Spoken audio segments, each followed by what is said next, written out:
Today on This Week in Social Media, we're going to learn about the Facebook Bill of Rights with TechCrunch writer Alexia. We're going to find out what white people really like, and we're going to learn about yet another AT&T fail.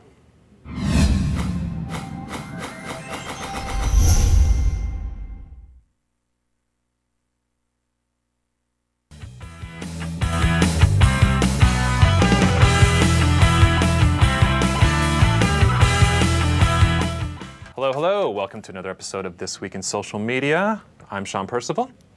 Mike Bracco is here with us as always. Judalina has returned. And I brought a brand new shirt with me. You did. And you're more tan, I believe. I don't know how that happened. I didn't spend any more time in the sun. I know. Maybe it's the brand new shirt. It also possible. has special tanning effects. Wouldn't that be amazing? We've got a lot going on today. Before we get started, if you're interested in sponsoring the show, please let us know. We have to pay for Judalina's expensive shirt habit and fake bake tanning. You can just email mo@thisweekend.com. That's M-O as in Mo money to pay for Judalina's rising cost. Also, we have an iPhone app as well. If you have an iPhone, and if you don't, what's wrong with you? Check it out in the App Store. Just search for Twism. And it's made by the good people at Mulberody as well. And there's also a short link available there.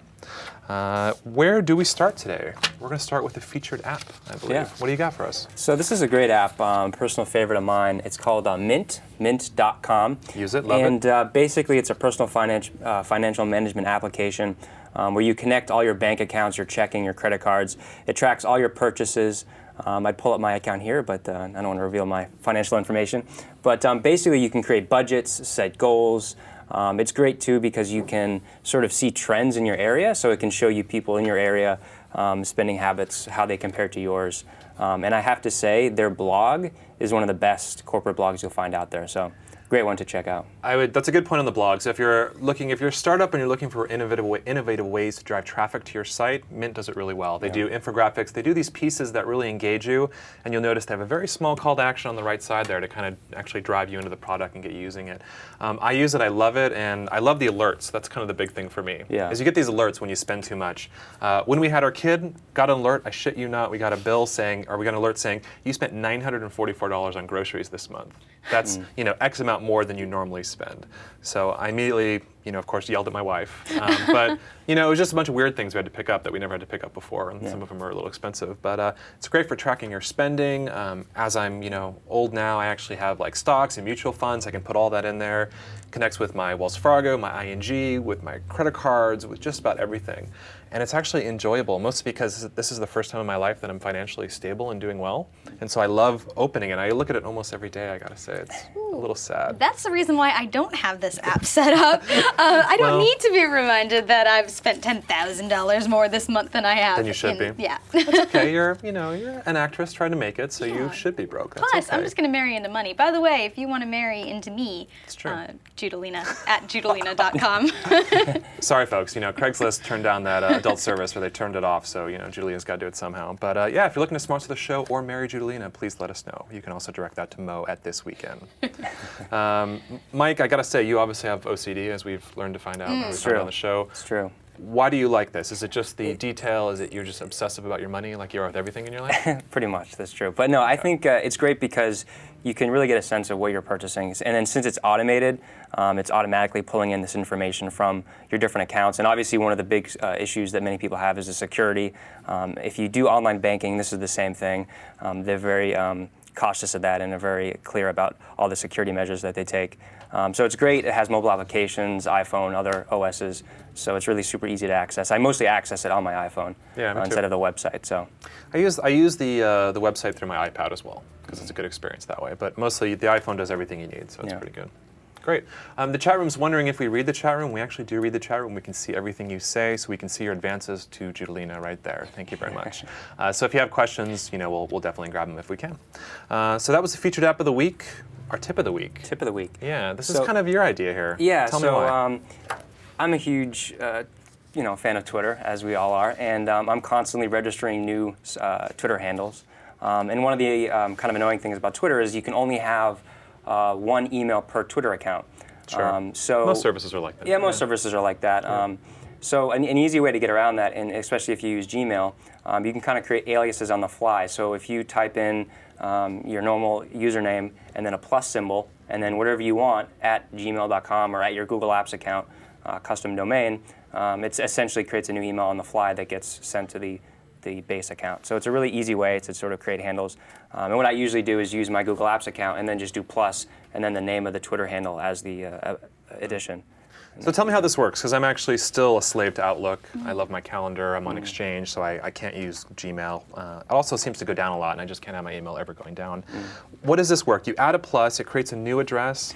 Does it come into your inbox, or does it get separated? Like, how does this? Yeah, it comes into your inbox like it's coming to your normal address, Okay. but the services see it as a unique address. Gotcha. So it's just kind of creating an alias on the fly. Here's my question. How does that work for a service like YouTube, which is integrated with your Gmail? Can you separate? Like, if I wanted to have numerous YouTube channels, could I use that as an alternative as well? I'm not sure, yeah. I think you could. Something to look into. Look into Yeah. that. So I've seen people use this for registering different accounts to. They don't want spam on their main account, so they do this, and then I assume they filter it in some way as well. That's another thing you can do. Well, this raises a good question for me to throw out to you guys, maybe some of our viewers. How do you decide when to split off your Twitter account? Let's say you want to have a separate Twitter account for a separate reason. What makes you decide to do that? Yeah, Mike, what are all these weird Twitter accounts you have? Please. Kind of like domains when you purchase, I don't know if you guys have a domain purchasing addiction. I had a problem, actually, and I was at a few hundred, and I realized the annual cost on that was ridiculous, and so I actually sold a lot of them. And I actually made a profit. Did you sell them? Wow. I did. There's a lot of domains that I bought and I sold for $2,000 to $5,000. Now, is there a I paid almost market? nothing for 'em. Is there a market for that in Twitter? Do you feel that there's a selling Twitter It's handle actually market? against the terms of service, but people do it all the time. And so, good example, at Charlotte. So I had my daughter's name is Charlotte, and there's at Charlotte. It's some boring nonprofit in Charlotte, North Carolina. And so I sent them an app message saying, hey, I would love to pick up the name. Can I make a donation to you guys? No response. Another thing is they had at Sean. I really wanted at Sean. So I sent him a message. I said, tell you what, I'll give you $1,000 for that account, just because I'm stupid. And he wrote back to me and said, well, I actually work for Twitter, and that wouldn't be right. And so I felt horribly embarrassed. I didn't realize he worked for Twitter. But that would explain why he had such a nice domain name. Yeah. Yeah. Get So in with the technically right you can't people. do it. It does happen, though. By the way, just so you guys know, I spent some time researching after our 2 shows ago, our conversation, how to go about acquiring a name that's already taken. Yeah, and they're very stringent about it on YouTube and on Twitter. And it's a real challenge for you to go about acquiring names if they're already taken. So sorry, guys. Yeah. You're just going to have to be creative and come up with something alternative. You are. Or you're going to have to know the secret back door. It's basically who you know. You I got know. to email them direct. Well, that's what's silly about it is they're like, well, here's what we advise. We advise that you directly contact the person who holds the account and get it back from them. I'm like, really but do if they're that. inactive, then they're not checking it. How am I supposed to reach A friend had that same deal where like he wanted to get a name and the last tweet was like, going to Barbados, see you later. And that was a year ago. The guy probably went down there and like got killed. Like, Never came back from Barbados. I don't think he's coming back. Yeah, so same problem. Well, if you guys have any suggestions or ideas or any input you want to offer, tweet it at us because definitely something that keeps coming up in our topics. Yeah, and I want to expand on this a little bit too. I kind of added a few notes because I manage a lot of Twitter accounts too. You're not the only weirdo. But I mean, mostly it's because of clients and other things I'm doing. I mean, my cats have a Twitter account. My kid has a Twitter account. I know that sounds perverse. But so a few things that I use and I have used in the past is Hootsuite. And so Hootsuite's great. Multiple accounts, scheduling tweets, which is just really epic. If you have all these accounts that you're trying to manage, there they have up there. We've had them on the show. Tons of tools, they just keep adding to it more and more and more, but you can have your Facebook, your Twitter, your MySpace account, you can have all your different accounts under that umbrella. CoTweet is another example as well. And one thing I love about CoTweet, I think Hootsuite does this as well, is CoTweet you can actually assign tweets to other people in your group.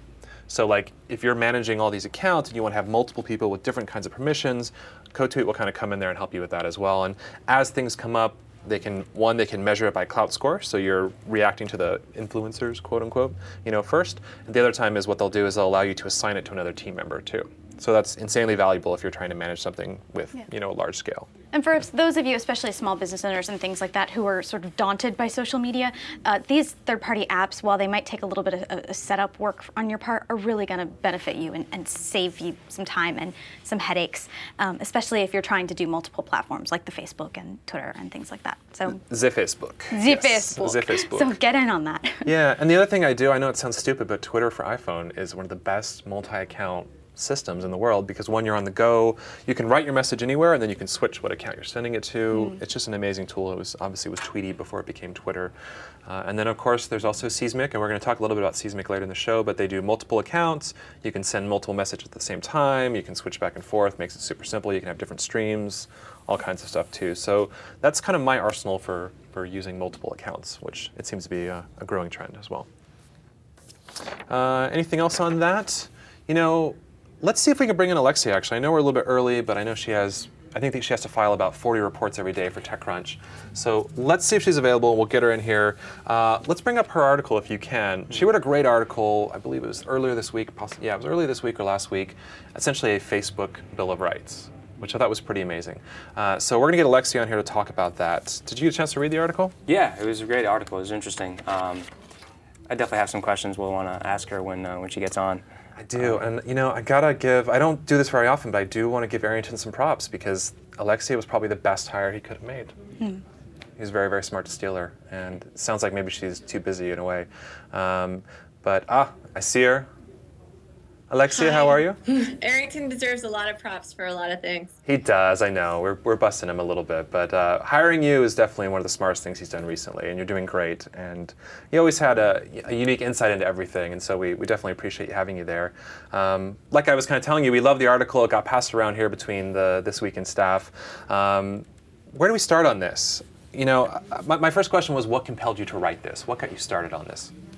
Well, speaking of Arrington, we were all watching the Facebook Places launch a couple weeks ago, and privacy is basically the most important issue of our generation, and it seemed like with the launch of Places, Facebook was taking steps to, again, give their users even less privacy. And while product VP, I think Chris Cox, went on about being on a cliff and having your vibrating thingy go off and a bunch of nonsense, what he was really trying to say is that nobody really grasps the larger implications of the products being built at Facebook.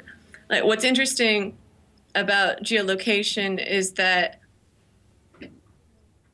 when you've got a small service like Foursquare doing it, it doesn't seem so huge, but when you've got 500 million users all with the ability to broadcast their location, you've got some issues that you have to deal with. And so we were talking in the office, and Mike suggested we try to do a Bill of Rights to make sure that users were protected no matter what steps Facebook took and what product developments they push forth. So it's not an original idea. I think the Electronic Frontier Foundation has also written one. Facebook has like 4. That they don't see. I know. I kept finding these too, and I forget the Facebook principles, and there's all these documents they have that no one will ever look at. I don't believe. I was wondering, what was the response like to this? I read some of the comments. What was your personal response to this article? Well, what made me happy with this is that I didn't want. It was written at 3 a.m. on a Sunday night. It's the best time to write something. Yeah. And I didn't necessarily expect it to make a splash, and it didn't. What I did want and I got was some people who had worked at Facebook reaching out and saying that some of the core members of the team actually understood what was happening, and that there were employees at Facebook that worked really hard to make sure that users were protected. And I don't think that, while it is such a big issue and there is like a certain percentage of pundits talking about it nonstop, if you look at the headlines on TechMeme, I'm curious to see how many people who use Facebook really care or really understand that we now we spend most of our time online. I think a report just came out that we were spending more time on Facebook than on Google. Yeah. And so it didn't get a mass response. It didn't go viral, but it did get people reaching out to me and telling me that they're happy that I continued the discussion. And I'm not smart enough to understand exactly where this thing is I don't know what's gonna happen 6 months down the line. I don't think Zuckerberg knows, but what I do know is that the structure of Facebook, the social graph structure of Facebook, has changed human behavior irrevocably. And if I can contribute even a paragraph towards the discussion of this, or at least capture what people are saying or what people are thinking accurately, then I'll be okay. Yeah, no, I think you did. There was one line in there that was kind of interesting to me, where you kind of talked about Facebook's size and essentially being the size of a government or a country, which is staggering and scary at the same time. Do you think that Facebook should have more government control? Should the U.S. be stepping in more on these issues, or as they exist as a private company, should they be allowed to do whatever they want to do? Well, I think that government control would inhibit innovation, and I don't really think that the government quite understand. The government is a crazy bureaucracy. I think they're still printing out emails. So I don't know if anybody quite understands the magnitude of what Facebook is. What I say in the article is that Facebook as a company should voluntarily enact these protections for their users. That they should understand that it's Spider-Man. They should understand that they've got such a great power. I think the population of the United States is 300 million. So the whoever is making the rules at Facebook or driving forth product development should understand as humans how much power they have and take steps to protect the other humans that might not have the technical backgrounds to understand what exactly is happening. Just out of curiosity, because I remember reading some articles recently that were talking about how a lot of these privacy issues are getting overlooked or getting glossed over. And you mentioned that the article itself you didn't feel went viral. Why do you think that people aren't carrying on the conversation? Why is it falling to the wayside continuously? Well, people don't like change, but they also don't want to understand. They want to feel protected. It's kind of like a denial. Like what happened in New Hampshire today with please rob me, like a robbery ring that was using Facebook places to see when people weren't home and then going to their houses and robbing hundreds of thousands of dollars of stuff. It's as if Facebook is so invisible, like it's made itself such a part of our lives that we don't understand that it's actually not a utility and people are trying to profit off of it. And so we're using it like a utility, and what it actually is a business. And it's like, do you think about electricity or water or heat if you live in a cold place? No, it's just there and you pay for it. It's the same with Facebook. You don't think about what it is when you upload your pictures. It's gotten to the point where it's an invisible thing. So you don't really want to question what's in your water. That's what's happening with Facebook. If somebody sent me a report about the chemicals that are in my tap water, I'll read it for about a second, but then I'll be like, all right, well, there's not more news about this. It would have been a bigger thing. People don't like to do stuff unless it's too late for the most part. And so this is why this is the call to action for Facebook, because I believe that the people who work there are extremely intelligent and extremely responsible. Yeah, I just have a question about, you mentioned in the article about third-party sharing of information, and I think what compounds the issue is the fact that now Facebook is the gateway to a bunch of other services to log in and to use for applications. I find that terribly complex, and I'm not sure what the solution is. How do you feel about that in terms of the tools that Facebook gives you as a user to see who has access to what, and how do you think they should improve them?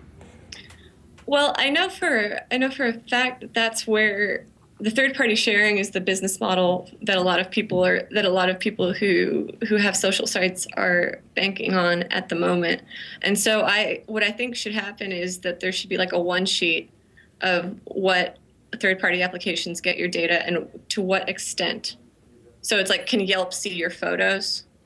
Can Yelp see where you've been in the past 2 weeks and serve you up ads based on what you've liked? I don't know. I think that I'm not against hyper-targeted ads. I think that if someone could serve up an ad to me that was exactly what I wanted at that exact same time, I would be a better human for it. But I know that some people don't feel the same way. And so I think that those people should have the protection to keep what they share private. Yeah, I mean, I'm somewhat tech savvy, and I noticed recently I went into my Twitter connections, and it was amazing how many things I'd connected or had connected to me for one reason or another. It was almost like parasitic in some nature.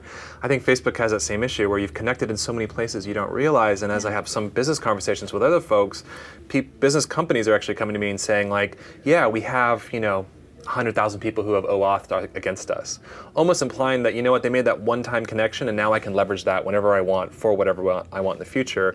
I think when you opt into these things, you don't think about that. You're thinking about the ease. I'm going to get in there easily. It's going to import a little bit of piece of information for me. I'll be on my way. But I mean, these companies have, you know, established a deep link to you that they will use in the future as well. I don't think that's, like I said, there's no one sheet. There's no way to really kind of sit and understand what that is and what's going to be done with it.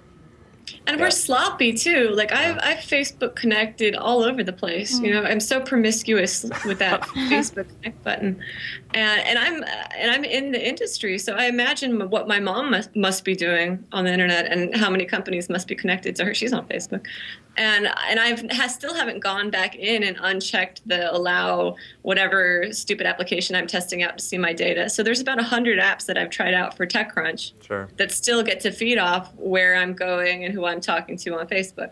Sad. Yeah, and if we're not going through and doing that, our parents, trust me, they're not doing that either. Like or our parents, kids. or our kids. I mean, our parents are the ones that, like, you know, get those animated cursor links, and they think that's a great idea to install that. Like, they're just not going to think about the repercussions of all these other things that they're connecting with as well. So, yeah, it's rather interesting. I wanted to ask too, what was your favorite? Like, what's your top one on this? You know, there's lots of things on here. The privacy bait and switch, opting in, free data exporting. A lot of people want as well. What's your number one on that big list? Well, to give props to Google, they just settled an $8.5 million lawsuit with a woman who was saying that Buzz somehow infringed upon her privacy. And after that, they simplified their privacy agreements. So I think that the most important right is number 4, the right to clear outlines of privacy, not just for people who don't have the backgrounds to understand or the foresight to look 6 months down the line and figure out what it means when the restaurant down the street knows that you've ate there 4 times. But for people who are busy and too busy to think about, you know, Facebook's business strategy, you know, for me to go in, for people like me to go in and figure out exactly what is happening, because I don't have time to read 36 pages of a terms of service, and I don't think anybody else does, and we don't want to. So to have something clear and easy and designed in a streamlined way, so I could possibly click like 2 buttons and turn off all my sharing, and then after that the opt-in being default. So I want to have to opt in. I never want to have to be automatically included in something that I don't want to be included in as a user. Yeah, I'm sure did you see Google doing their terms of service in more natural language? I think the problem is this lawyer speak. That's a big reason. Like, you're not going to be able to understand it. Lawyers are paid a lot of money to write very confusing things, and we love lawyers. They're very nice people, but like at the same time, no one can understand that. It's funny too that in an industry where the release notes, they're so good at doing like the release notes of a product. Like, these 3 things have changed within this, you know, revision of the software. However, the terms are still owned by the lawyers, and therefore they're hard to decipher. I like what you're saying, where it's almost like you log into something where it says, hey, the rules have changed. Here's the top 3 things. You only need to know about what's changed. You don't need to know about the whole depth of the 36-page document, like you said.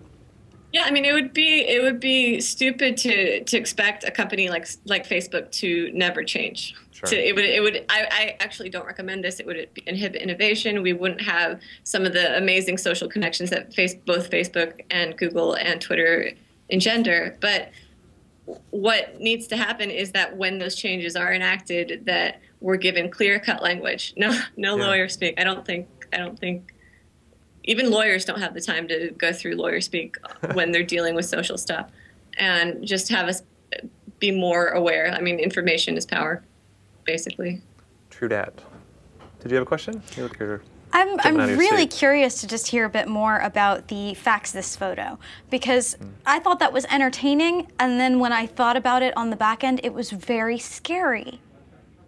Yeah, I think so too. I know that Twitter scrambles all of their data. So I know that when they go in, the engineers at Twitter, when they go in to fix something, they're not looking at your DMs. This is just from sources at Twitter. They're not looking at anything. They've got an algorithm that scrambles it so it doesn't look like anything intelligible. But from what I've heard, from what Gawker has covered, and then the fact that Facebook went in and changed Jason's photo settings to fax this photo, it's kind of interesting. I don't know exactly how that happened, so I'm not the best person to speak about this. But yes, the right to protection from Facebook employees is completely one that stands out. And I don't know if Zuckerberg at some point will grasp that this is no longer a Harvard project, and it's bigger than the United States. People spend more time on it than Google. We visit it 4 or 5 times a day on average. I'm guessing. Yeah, I mean, I think that, it's okay, it's funny and ha ha ha, and for the most part, I think most Americans or people internationally don't need to be concerned about Facebook employees logging into their accounts and tinkering with it. Yeah. But specific people, as in it was in your case, large influencers, or on the flip side, really high-profile people, celebrities, like, do they need to be concerned that Mark Zuckerberg is logging into their account? Does Lady Gaga need to worry that her private messages on Facebook are being faxed and photocopied, by Mark Zuckerberg? That's a real concern. Not even something to joke about. Yeah. Well, I don't think that I'm not sure. See, I don't work at Facebook, so I don't know exactly what steps the engineers take to enact these measures. But I would hope they do the same thing that Twitter does and encrypt. Like if they go in to perform a customer service action, that they encrypt, and so that they don't see your direct messages. I know that Google employees also do this. That, again, from work, that they don't go into Gmail and look at what is being said at Gmail. I know that Google tracks like Google algorithms track words within your emails, but I know that they are not looking at the content of the emails themselves. And I think whether or not they have this, I'm not sure, but it better be like a default or a real priority on Facebook's part that they don't look at the actual content. Yeah, I mean, I can tell you, like, MySpace has, obviously similar issues where there is needs for customer service and other folks. The big one, and I'm assuming Facebook has the exact same problem, is law enforcement. If law enforcement comes to a site, MySpace, Facebook, Twitter, and says, I need to know this, here's the subpoena, it is like here you go. They've gone through the proper channels. We go to great lengths to control who is looking at that. I think the problem with the Facebook engineers is they're just too damn smart. They could circumvent anything when you think about it. And we put a lot of in-depth security, and I can't go into a ton of exactly what the details are. But I mean, the engineers at Facebook, what I understand from what I hear, and actually what I heard last night at the party we were both at, is that like the engineers have so much freedom, as opposed to do their own code deployments, to do all these things there, which is great, which is probably one reason they could iterate so often, but I don't know, that could impact this. Like going into Jason's thing for a practical joke, like, I don't know, that's definitely kind of bending the, the ethical guidelines, I would say, for that. Yeah. If they get a subpoena, if someone's been murdered, like, sure, go at it, you've gone through the proper legal channels, but it's a little strange for them to do something like that. I mean, this is one of the things that pleased me with the reaction to this piece was that some Facebook employees made it clear that they understood the responsibility that creating this new way of socializing had given them. And so while it's really easy to stereotype engineer, like the arrogant engineer, it's very, or the immature engineer, that just the 20-year-old that has too much freedom that's going in there messing up your code. The fact that people wanted to have like adult conversations of how much power these code deployments or these product developments gave them was really encouraging on my part. And it gave me hope for humanity and for where this thing could go if handled correctly.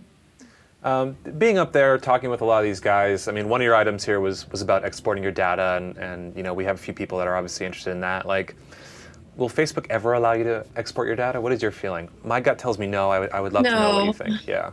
I don't think they will. I think that's part of their... But, never say never. Apparently, Apple just allowed Flash on the iPhone, so you never take these things as an absolute. When talking about the truth in Silicon Valley, put a parenthesis around it and say for the moment. But I think that's the point of diaspora. I think diaspora is an open system that lets you take stuff out. I don't think that Facebook users necessarily want an open system. I mean, that's the big difference between Facebook and Google at the moment, that Google believes in openness, whereas Facebook wants to be and thrives off being a walled garden. Like, Google can't search into it. I think that gives users the illusion of privacy. Like, you can't see your Facebook page. Maybe this is why this piece didn't take off. Like, oh, well, I can't see it on Google, so it must be private. That's it. That's why people didn't care as much as they should have about this. Oh, well, it doesn't show up in my Google alerts, so it must be totally protected. That's really simplistic, but it's probably the case. I think you just needed a better headline, really. You know, I love Valleywag when they did their, one of their headlines was like, Facebook introduces new privacy rollback.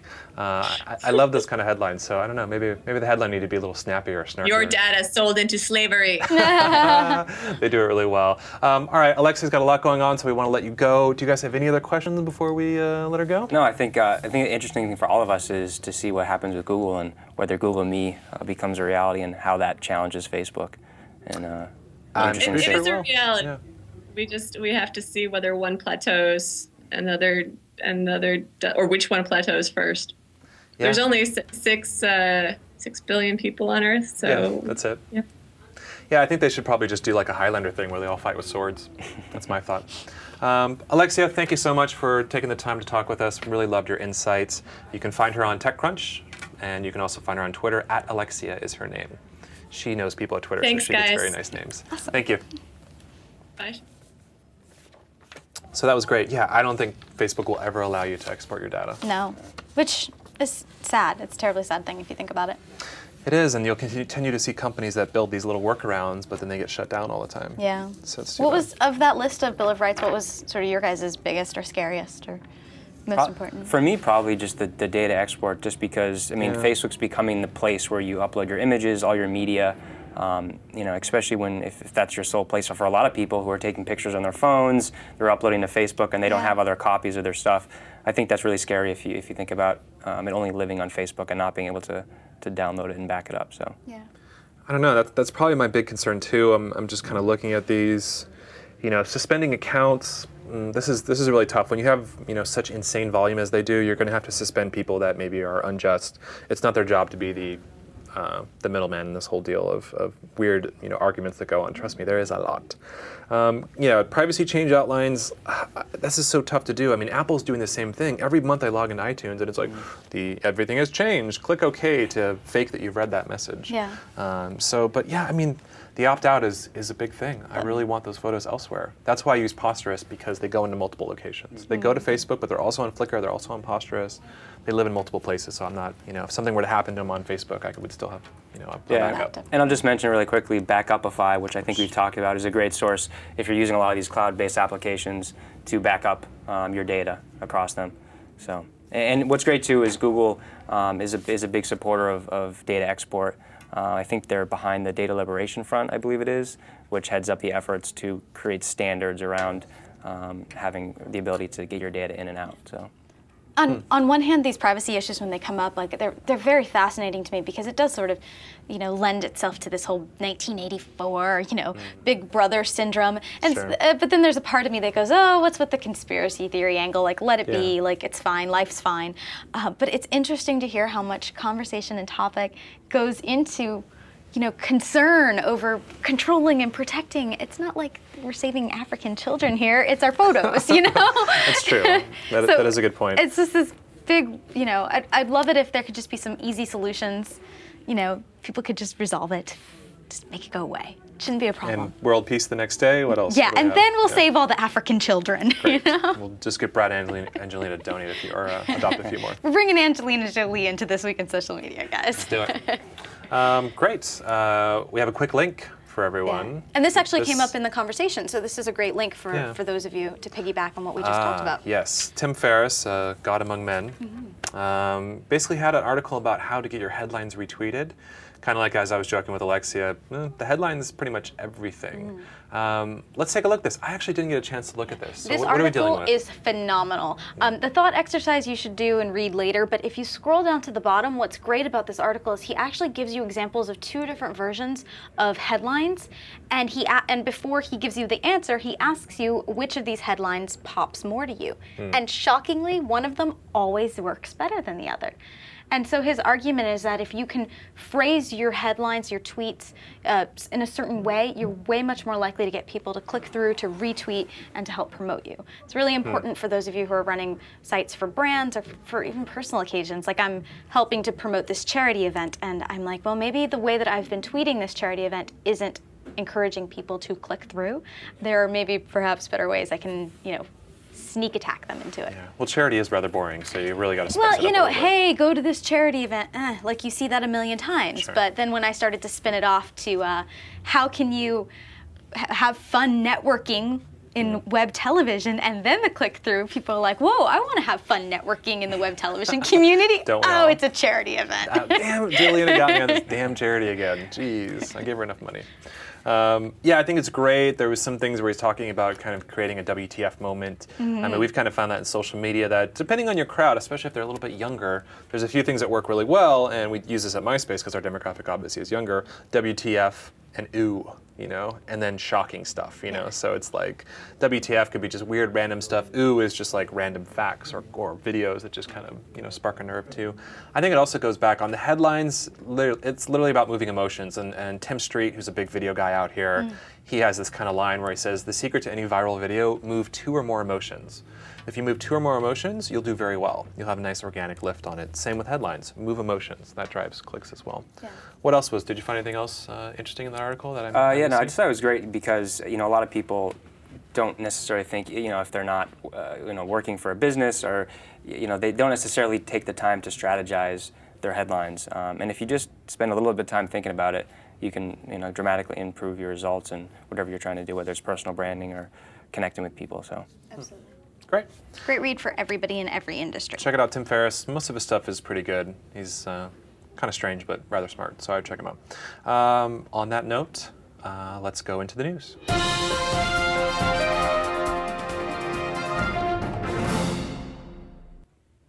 All right, to start off with, this is great. I did catch this one and I loved it. What, stuff white people really like. You've probably seen that website, Stuff White People Like, which is, things like, I don't know, American Eagle clothes and all those other funny things. So this is OkTrends, which I am assuming is an extension of OkCupid. Yeah, is so it related? basically OkCupid, the free online dating site, has this blog, which they call OkTrends. And they always do great blog posts. And what's especially interesting is OkCupid is largely built on mathematically pairing people. You answer questions, and they sort of take the approach to matchmaking very scientifically. So they have a lot of interesting data on people. So they usually take that data to create interesting blog posts. And this one was interesting. They looked at about 500,000 of their users, selected at random, and they basically looked at the keywords of the profile and compared that to their race that they selected in their profile, and came up with a word cloud, basically, of popular words used for different types of ethnicities. So you can see here, if you pull up my screen. Let's take a look at a few of those. Here's the stuff that white people like, if they got that there. So. Ghostbusters, of course. Fish, yes, for the stoners. Big Lebowski, also for the stoners. So I thought that was kind of funny. And then they went down and they did the same thing. Yeah. What do black people like? There's what. Soul food. Yep. Now, what I love is, can you click on what black women like? Let's This was take an a look. amazing component. So let me scroll down here. Let me stop here first. Latinas. Oh, Latinos. The best part of this article for me was how much emphasis black women place on soul food. It was huge in the cloud in comparison to more so than any other ethnicity. So here's food. Asians. I'm a simple guy. Not bad. Software developer. Okay. Yeah, that makes sense. So I just thought this was very interesting. A great blog to check out, even if you're not on OkCupid, just for some interesting information on dating. So. And I believe Mike is on OkCupid, so if True. you're looking to date him, be sure to send him a message. So far, you're only getting messages from cougars. I don't know if that's a bad thing, but Yeah, we won't go there. we don't talk about that. All right, it's kind of too late. All right, let's move on. What do we have next? Something about MySpace? Never heard of it. We do have this story about MySpace. What they is had a little that? feature this week. You want to talk about that? I will. We worked with a company called Redux, and they essentially are kind of an entertainment platform. I don't even know how to really characterize them. But if you can pull it up, something that's really interesting, and I've always wondered, why do streams, like, actually pull up my page there so we can see it in action. It seems like a stream should always have a play button. And it seems like they want you to refresh, or they kind of give you an indicator that there's new things. So what we've done is essentially put a play it button on the stream. And what it does is when you hit that, hit play, it'll actually rotate through all the videos that your friends have been sharing recently. So it's a great way to kind of separate kind of the status updates and what everyone had for lunch and just get right into the things. So here it's like my friends are sharing music videos, they're sharing kind of viral videos as well. I can sit and I can go back and forth, or I can just sit and kind of let it roll and actually play in order. So just kind of a new way to kind of bring something else to the stream, and obviously MySpace has a big focus on entertainment and content and media, and so it's something we partnered. So yeah, thank you, Redux. You've done good. I'm so interested to see the big announcement that you guys have coming up. You've been launching a bunch of new features, so tons of new like little iterative stuff, and then Yeah. kind of the next month we got the big shabam. So I'm assuming you'll hear about it on this show. I'm getting some notes from the studio here that we should wrap it up a little bit. So let's skip ahead a little bit. Let's just jump into Seesmic 2, and let's talk Okay. about that. I was in San Francisco last night with Loic, had a big party, still burning some of that VC money, having a good time at the Cliff Hotel. Basically, they launched Seesmic 2, which is a new version of their social client. What they've done now, they've made it a little bit more extendable, so you can actually put in plugins. We did a MySpace plugin. There's a Facebook plugin, obviously. There's a Clout plugin. There's so many plugins I can't even name. There's a Zappos plugin, so you can see what all your friends are buying. I don't know if you have any images of that. Yeah, I actually have it live Yeah, up let's take a here look. on my computer. This is Yeah, so the they've actual- rewritten the whole There's me. thing. Yeah, it's pretty slick. They did it all in Silverlight. I'm not sure why, but they thought that'd be a good idea. Previously, it was in Adobe Air. And so it's based on Microsoft Silverlight. And so that is the new Seesmic, very extendable. You can build your own plugins. Super simple. We work with a little development house to build ours. It took them a week to do it. So something really great. If you have some type of startup that you want to try and get action in Seesmic, there you go. Yeah, it definitely feels a little bit smoother than TweetDeck, which has kind of been my main application I use to interface with Twitter. So I definitely like it so far. I've used it for a couple days. So It's great. I might make the jump. I want to make sure we talk about AT&T because it's fun to hate on AT&T. AT&T created a Facebook page this week. They wanted to get some feedback. They then emailed all their clients and customers, most of which are unhappy, to tell them about their new Facebook page and how they had to like it to be part of it. Yeah. And it was a disaster, of course. The threads were out of control. The reps are trying to keep up with it. It was a disaster on AT&T scale, I would say. yeah, I mean, I'm an iPhone user. I got the email, and my first thought was, wow, they want me to submit feedback. It seems like that in one central place. Yeah. That didn't sound like a good idea, and it wasn't. And obviously, you have to like the Facebook page. Here's the page to actually comment, which is kind of interesting. But it didn't turn out too well. Most of the feedback fairly negative, to say the least. Yeah. Well, this is poor initiative on their part, because look, there are all kinds of market research ways that you can reach out to your customers, especially if you're concerned that your customers are unhappy. Directing everyone to go to one place and all start hating is not the best idea. It's not sensitive to your customers, and it's not sensitive to your brand's social marketing. Yep. So don't do it. Yeah, I'd say they probably would have done better if they just monitor the conversation and then try to chime in, as opposed to create this destination of hate. Exactly. Which is what it became. Which most brands do naturally anyway on Twitter, searching just to see when their brand pops up and when it's connected to negative comments. Yep. So. Great. On that note, we're going to have to wrap up a little bit early. Thank you, everyone, for joining us. Once again, download the iPhone app and join us again next week at 4 p.m. Thank you.